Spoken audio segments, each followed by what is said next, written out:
আজ থেকে কমলা খাওয়ার পর কখনোই কমলার খোসা ফেলে দিবেন না। আপনি জেনে অবাক হবেন, কমলা থেকেও 5 গুণ বেশি শক্তিশালী হচ্ছে কমলার খোসা।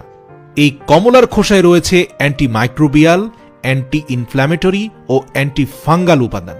আর এই অ্যান্টি ফাঙ্গাল উপাদান সরাসরি অ্যাজমা, কাশি, কফের সমস্যা এবং পিত্তের যে কোনো সমস্যা তাৎক্ষণিকভাবে দূর করে। এজন্য অনেক ফুড নিউট্রিশনিস্টরা কমলাকে খোসাসহ খেতে বলেন। কিন্তু কমলাকে খোসাসহ খাওয়ার চেয়েও কমলার খোসাকে বিশেষ প্রক্রিয়ায় চা বানিয়ে খেলে অনেক বেশি উপকার পাওয়া যায়। আজকের ভিডিওতে আমরা সে বিষয় নিয়ে আলোচনা করব। কমলার খোসার রসটা হচ্ছে সবচেয়ে গুরুত্বপূর্ণ রস। এমনকি কমলার কোষের রসের চেয়েও খোসার রসে বেশি উপকার রয়েছে। এটি কফের সমস্যা ও পিত্তের সমস্যা সরাসরি দূর করে দেয়।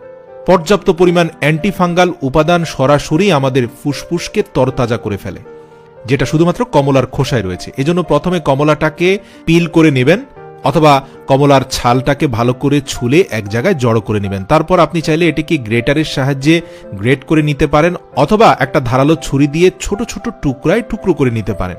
তারপর এটি আপনি 1.5 থেকে 2 গ্লাস পানির মধ্যে 5 মিনিট ফুটিয়ে নেবেন।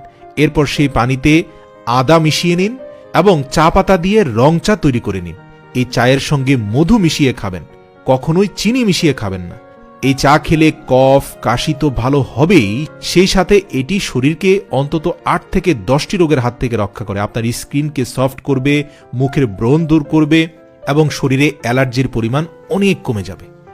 দ্বিতীয় উপকারটি হচ্ছে অ্যাজমা এবং কাশির সমস্যা থেকে আপনাকে মুক্তি দিবে। কমলার খোসা কাশির সমস্যা দূর করতে পারে, এমনকি শ্বাস প্রশ্বাসের সমস্যা, অ্যাজমা উপশমেও এটি কাজে লাগে। এসব কষ্ট থেকে মুক্তি পেতে কমলার খোসা দিয়ে তৈরি করা চা নিয়মিত পান করুন। আবার কমলার খোসা দিয়ে মোরব্বাও তৈরি করে খেতে পারেন। আপনারা চাইলে ইউটিউবে সার্চ করতে পারেন কমলার খোসা থেকে তৈরি মোরব্বা, তাহলে আপনারা পেয়ে যাবেন অনেকগুলো রেসিপি। অথবা ঘরে তৈরি ফ্রুট কেকের সাথে কমলার খোসার কুচি বেশি করে মিশিয়ে দিতে পারেন।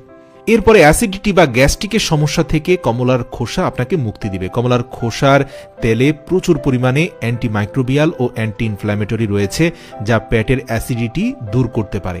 তাছাড়া এতে জি-লেমনেন নামে একটি উপাদান আছে, যা আমাদের লিভার ফাংশনকে স্বাভাবিক রাখে। আর এর 2 ফোঁটা তেল পানির সঙ্গে মিশিয়ে পান করলে অ্যাসিডিটির সমস্যা একদম চলে যায়। কমলার খোসা পেটের যে কোনো সমস্যা সমাধান করে। এটি গ্যাস, অ্যাসিডিটি, বমি বমি ভাব দূর করতে সাহায্য করে। কমলার খোসা মিহি কুচি করে প্রতিদিন সকালে 1 চা চামচ পরিমাণ মধুর সঙ্গে মিশিয়ে খেতে পারেন। এতে এ ধরনের সমস্যা থেকে মুক্তি তো পাবেনই, সেই সঙ্গে এর ফলে আপনার দেহ পুষ্টিকর হয়ে উঠবে। সকালের নাস্তায় এটি সালাদের সঙ্গেও মিশিয়ে চাইলে আপনি খেতে পারেন।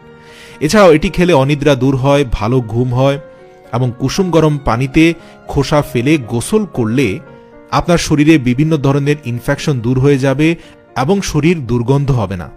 তাই কমলার খোসা ফেলে না দিয়ে তা যথাযথভাবে সংরক্ষণ করুন। পরবর্তীতে যথাযথভাবে বিভিন্ন ধরনের শারীরিক সমস্যা থেকে মুক্তি পেতে কাজে লাগবে।